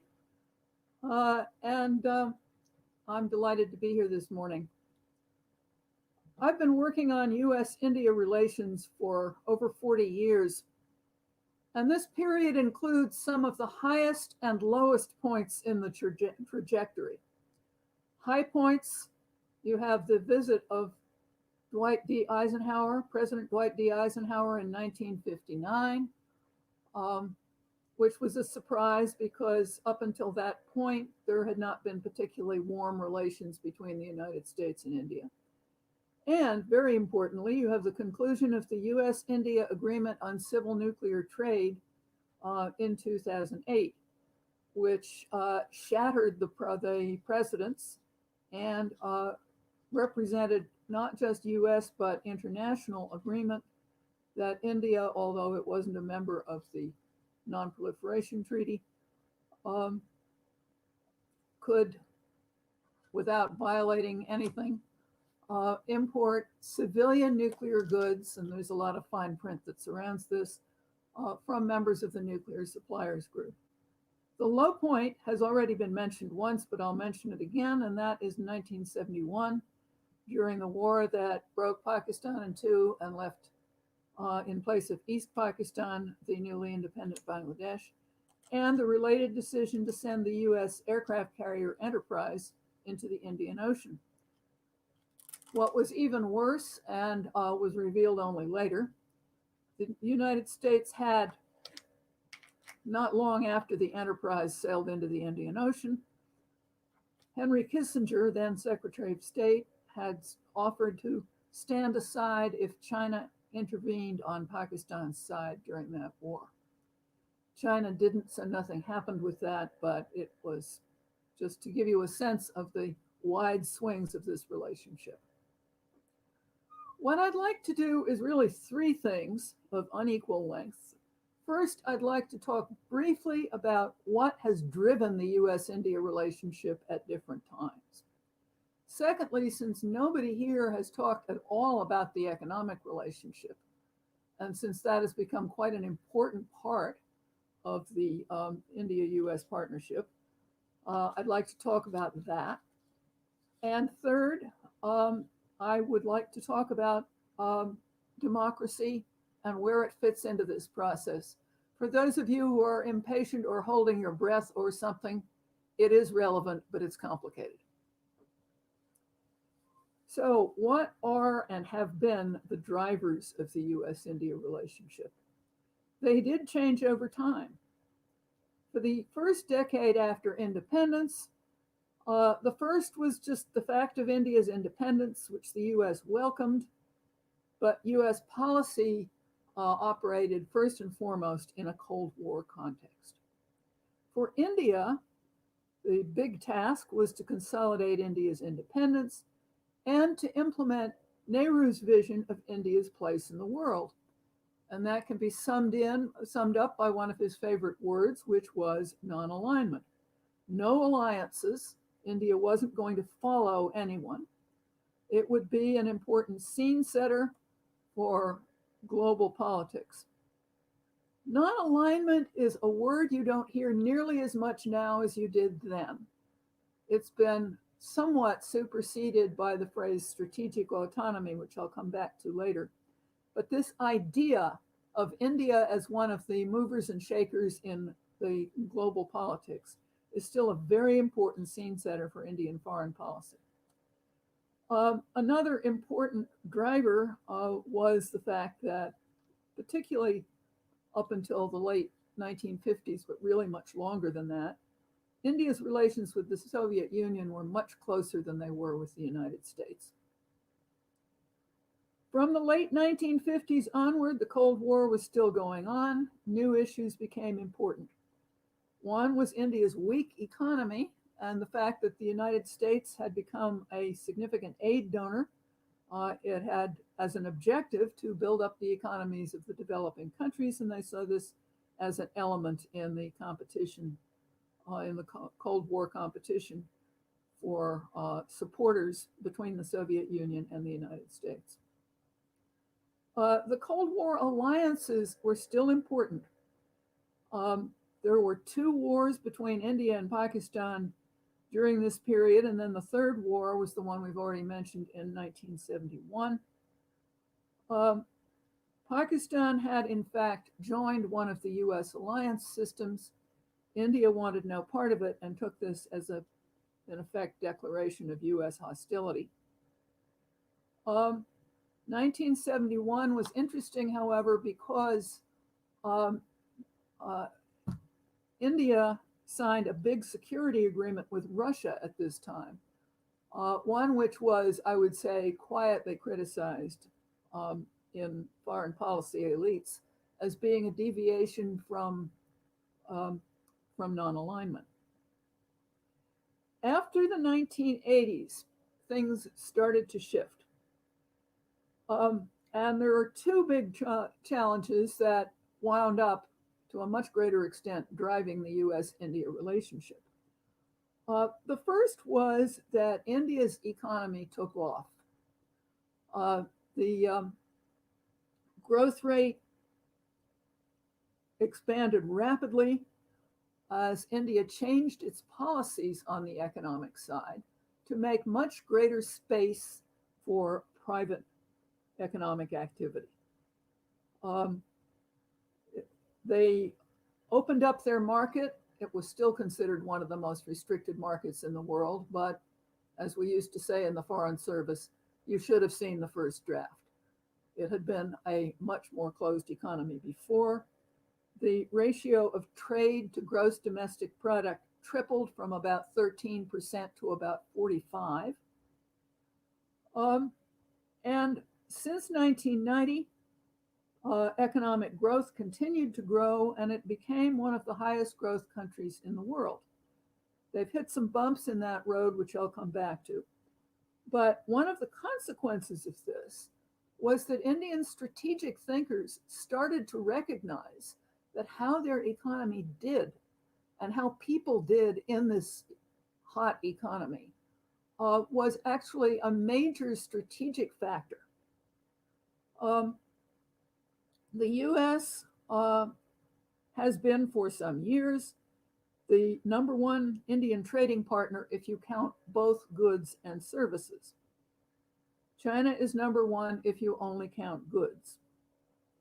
India has a significant goods trade surplus with the United States.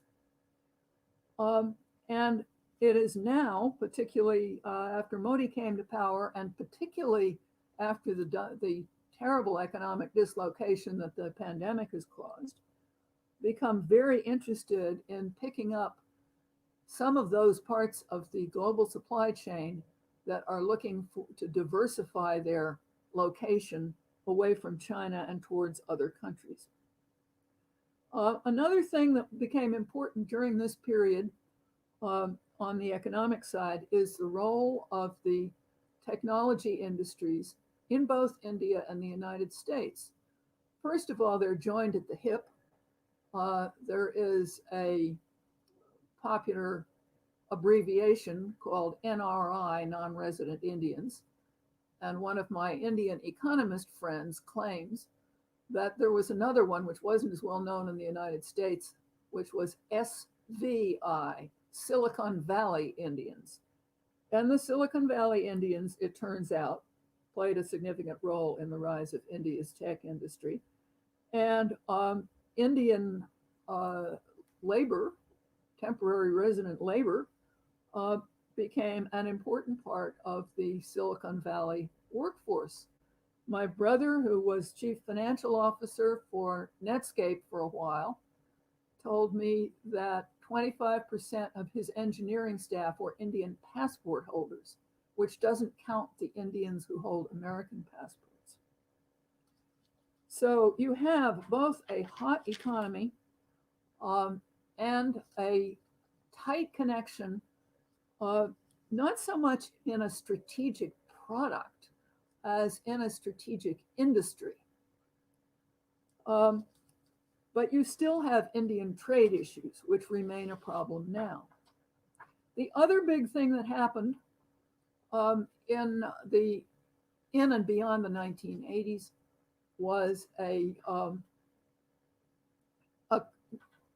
India began to recognize the degree to which its interests were converging with those of the United States when it came to what we now call the Indo-Pacific. The U.S. India security relationship became a driver, all those military contracts that Mike Kugelman talked about, military supply, training. And this is the context in which strategic autonomy became the word of choice, because they didn't want they wanted a broader concept that expressed India's ability to chart its own course. So that gives you a little taste of the economy and a sense of what has been shaping this relationship. Now let's talk about where democracy fits in. It has always been mentioned by Indians and Americans as a key bond. We were both democracies. It was an important philosophical bond. It generated a degree of sympathy on both sides. But paradoxically, you didn't really have noticeably better relations with India than with non-democracies. And Pakistan under military rule was the classic example. Nor did U.S.-India relations completely fall apart during its brief 2-year experiment with autocracy during the emergency. India and the United States had different views of democracy's relevance to foreign policy. The U.S. wanted to spread it. And in fact, in a course that I teach on diplomatic practice, in talking about the American experience, I talk about democracy building as, in my view, the hardest thing to do as a diplomat. India didn't particularly want to spread it, though it did provide technical assistance to democratic countries who asked for help in setting up some of the institutional infrastructure. India did join the Community of Democracies in 2000, but it was reluctant. It seemed too much like a U.S. enterprise, which was actually correct. The Democracy Forum may know more about this than I do, but my sense is it didn't really take off. And then there's the broader impact of democracy on foreign policy. Foreign policy doesn't win elections. It can lose them. And politicians in both countries are constituency driven. From that point of view, economic and trade issues are, in both countries, both domestic and foreign. So here you come to another paradox. Democracy has been a complicating factor in managing the relationship. Issues that are politically hot buttons for one country tend to arouse a very different public reaction in the other country. For example, Pakistan.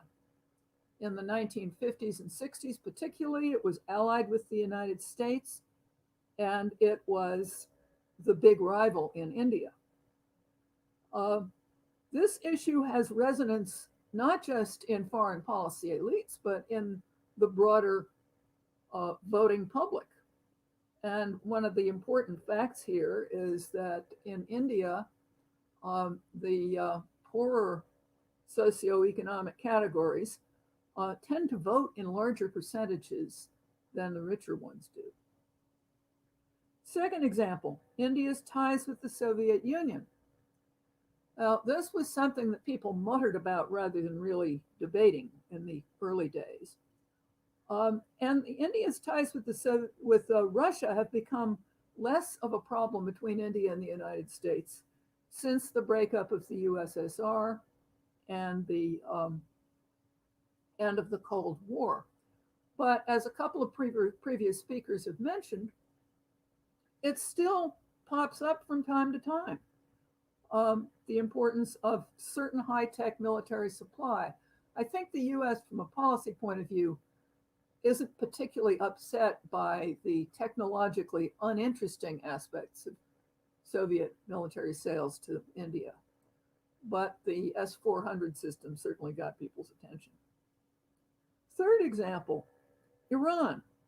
India wants to maintain decent relations, and Iran is an important supplier of oil to an energy-short India.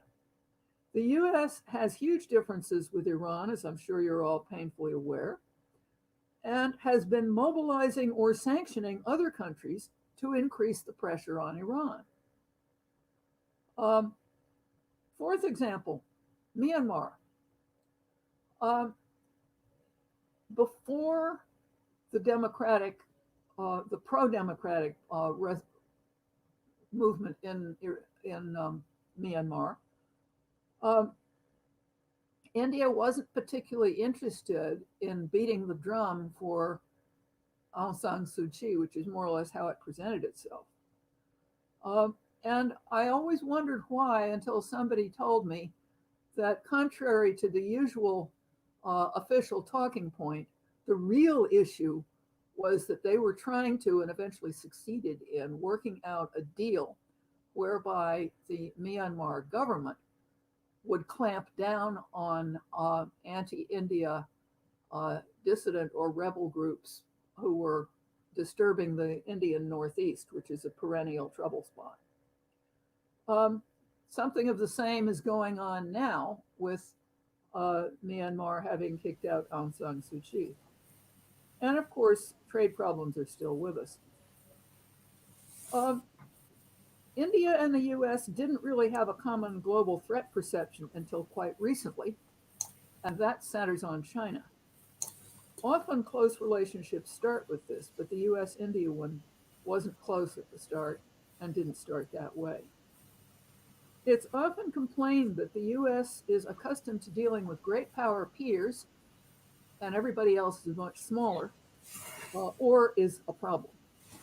India was unavailable for one of those roles and uncomfortable with the other two. I could go on with some of the things that are would have been expected to be connections and ultimately weren't. But the bottom line is that converging concerns about China have made it much easier to take advantage of the democratic bond. And what I would say in closing is that this is a high maintenance relationship, and it always will be. It can be very rewarding, but it's going to require a lot of work as far as the eye can see. It also has, as one of the constants among the many drivers that I mentioned, a balancing act that a couple of people have already mentioned, and that is the balancing act between strategic autonomy / non-alignment and the partnership that we would like to have with India. I think it will always be a balancing act. It has reached heights that I couldn't have dreamed of when I joined the Foreign Service in 1966 or when I first went out to India in 1974. But that's what makes it interesting. Thank you so much. There's been a couple of questions in about Myanmar that I think you answered, but I'm going to repeat them anyway. No need to say anything because we're running short of time. Will the military coup in Myanmar, this is from the Raj Pablo, bring India and the US closer together in terms of defending and upholding democratic values? And another one, as I scroll down here, is the imposition of sanctions on Myanmar's military officers enough to ensure the return of Asians Nelson Mandela, that must be a reference to Aung San Suu Kyi, to power in Myanmar, and will China not take advantage of this in the US action? Teresita, just in one word, literally, because we're way out of time here, will it bring India and the US closer together, or is it irrelevant? Not much. The answer to will it bring back Aung San Suu Kyi is probably not. Okay, and there's one from David Howell that I'd like to throw open to everybody in the order that you spoke, and just a 15-second answer. But it's an interesting question. From David Howell. In a networked world, is it right to think any more about hegemons and spheres of influence? In the digital age, are not more and more countries, India included, reluctant to be client states of either Washington or Beijing? Is there a mindset like that? Aaditya, Dave, can you kick that off, and then we'll go round before closing? Okay, thank you, Humphrey. Hopefully I have actually understood the question properly, but to respond, I mean, I think not many countries are ever open or excited about being sort of client states of other countries. But I think the reality at certain points is that certain countries are a lot more powerful and wield a lot more influence in that sense. I think the current debate around the Indo-Pacific is one which sort of brings this question out quite a bit, especially because countries now have a choice much more than they did in the past. And it's more about whether it's the US or India, for example, trying to compete with China in the Indo-Pacific. It's about presenting an alternative rather than trying to sort of convince countries not to be a client. Alternative, not a hegemon or client state. Matthew, given your view of China and democracies, will the networked world help make that less polarized? I don't believe so. I agree with Aaditya completely. Spheres of influence are also places where globalized free trade happens or doesn't. And there are places where individual countries like Vietnam, for example, feel very much threatened. Hence the Quad, hence all of that. And I think that just proves the point. Spheres of influence are things that have the local states, but also the extra regional states working together to protect themselves. This is very positive. It's not the same as being a client. It means being a partner. Viraj, Solanki, is a sphere of influence a good thing, or does it make you a client or vassal state? I think I agree with both what and Matthew have discussed. And I think spheres of influence with there can be people can engage. So, for example, India can engage closely with the US on an issue basis without being seen as a client state of Washington or so this is a different situation because there was a lot of talk about the Cold War. Thank you for that. Finally, to Michael Kugelman, who's in Washington, in Asia, and a lot of us think if you're dealing with America, you're either with us or against us. That's that client state sphere of influence thing. Is this still in place? Well, no. I mean, it's hard to say. I mean, the Biden administration has claimed that it wants to make the world order a lot more multilateral and a lot more cooperative, drawing a contrast with how things were during the Trump administration. Though certainly the U.S.-China strategic competition that has defined the world order and international relations for so long, that will continue, and it will play out along digital lines as well. I mean, I think one of the Biden administration's main criticisms of China is how it deploys technology in undemocratic ways. So I think that the digital era will play right into this strategic competition, to put it bluntly. So the digital element is very relevant, but it's not necessarily going to change the balance of power and the strategic dynamics. And now to sum up and tell us all whether we've been talking sense or nonsense is Barry Gardiner, politician, MP, a veteran of the wars of democratic politics, but most importantly, he's the chair of the Democracy Forum. And Barry, you're going to tell us all what we've been saying, and the screen is yours. Humphrey, thank you for those terrifying words. The screen is yours. Can I start by saying how I thought Lord Bruce's introduction really set the tone and the parameters of our debate. And the focus that he gave on India's regional primacy, yet global independence.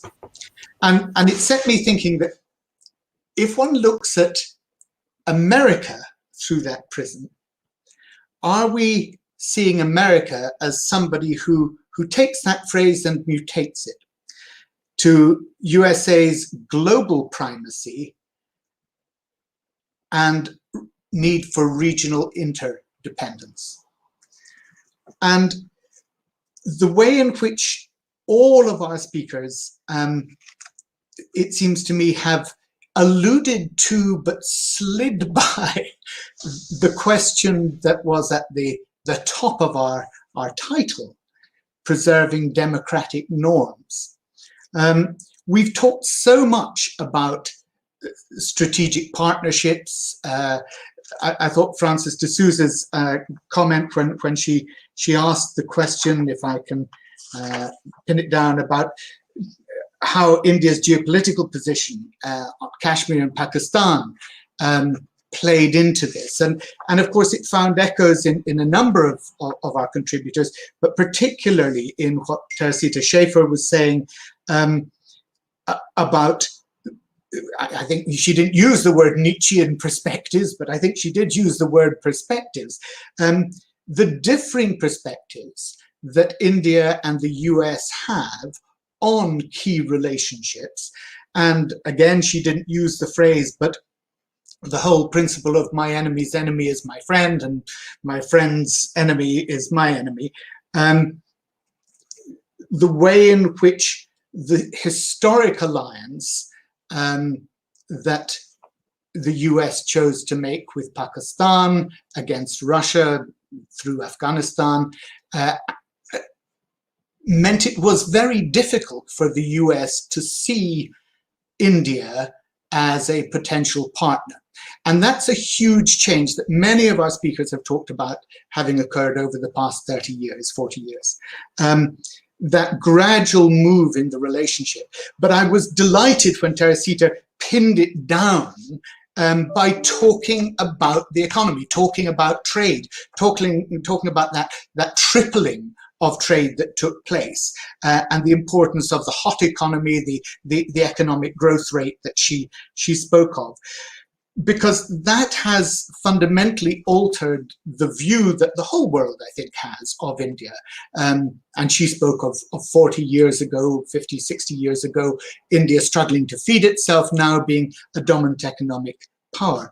And I thought Michael Kugelman's comments, where he talked about the key focus points that the Biden administration would seek to hinge its relationships on: climate, terrorism. Again, he didn't use the word biodiversity, but he used the word health. And of course, COVID-19 it's a zoonotic disease. It is absolutely about the relationship between the human species and all the other species on this planet. And these are things which Biden understands. And that took me back to a point that you made at the beginning, Humphrey, because you talked about when you were a young man. Of course, most of us still think you are a young man. But you said when you were a young man and you asked naive and basic and I think you even said stupid questions. But in this, I think no question is stupid. And I think the question that again, I think our presenters slid around, maybe apart from one, was the age of President Biden.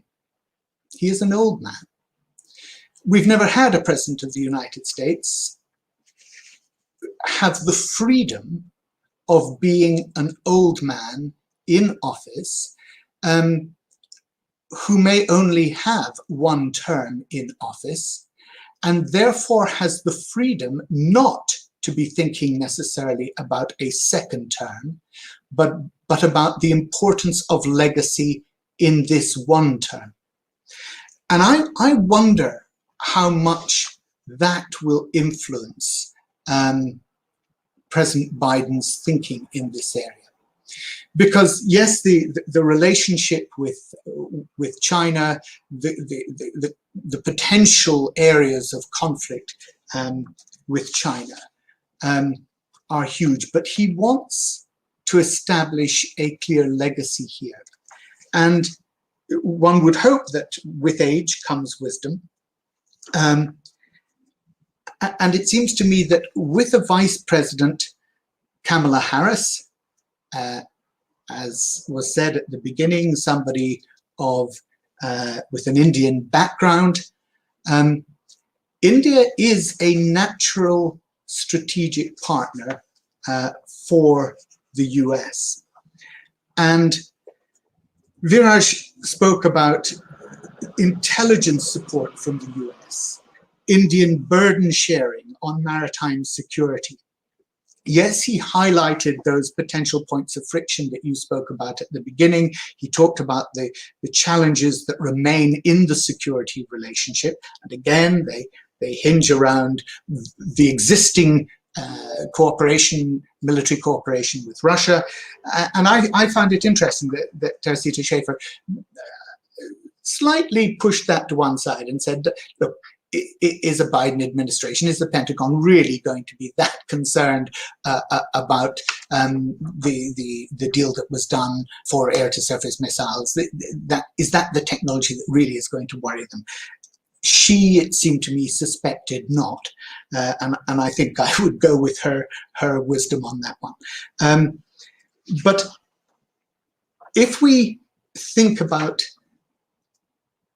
the relationship, and I go back to Francis de Souza's point, if we think about China's development of the Belt and Road Initiative down through Pakistan, and how strategically important that is for China, but how concerning that is for India, it seems to me that on many levels now, India has very good strategic cause and very good economic cause to be clarifying the extent of its distance from Russia, its need to see America pull away from its previous proximity to Pakistan, Afghanistan involvement, in order to be able to establish what we talked of at the beginning in terms of its own strategic regional primacy and global independence. Preserving democratic norms.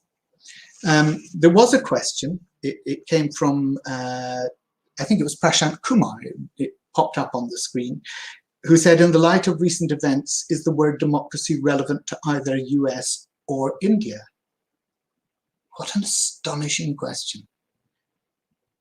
We had the largest democratic turnout in American history, 66.7% of the US electorate voting, 158 million votes cast, 81 million of them, the highest ever for a winning candidate, and indeed the highest ever for a losing candidate.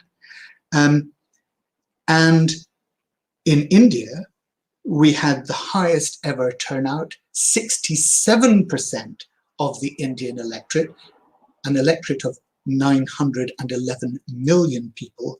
And again, the largest democratic victory there, I don't know for how many years, but it was certainly for about 40 or so.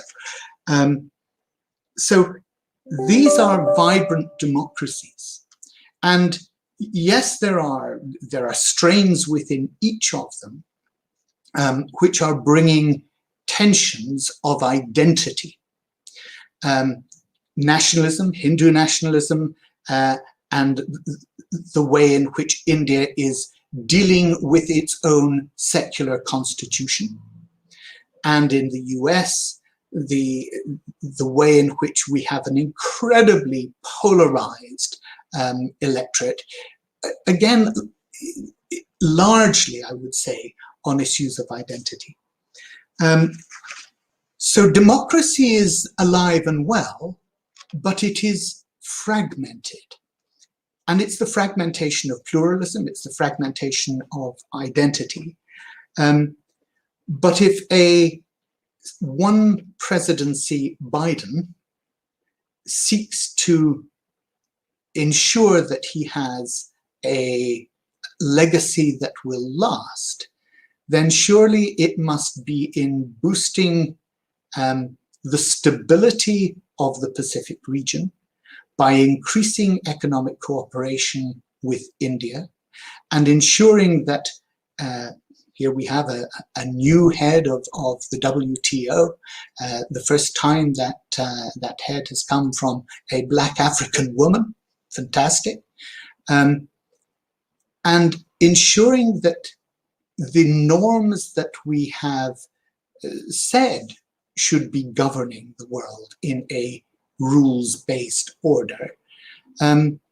Perhaps the wisdom of an older President Biden may be able to establish that by creating a strong strategic partnership with India.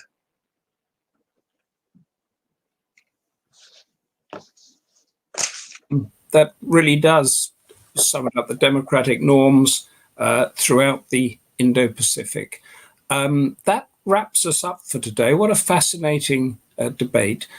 We've got another one next month, so check out the Democracy Forum website. Read Asian Affairs, the sister magazine.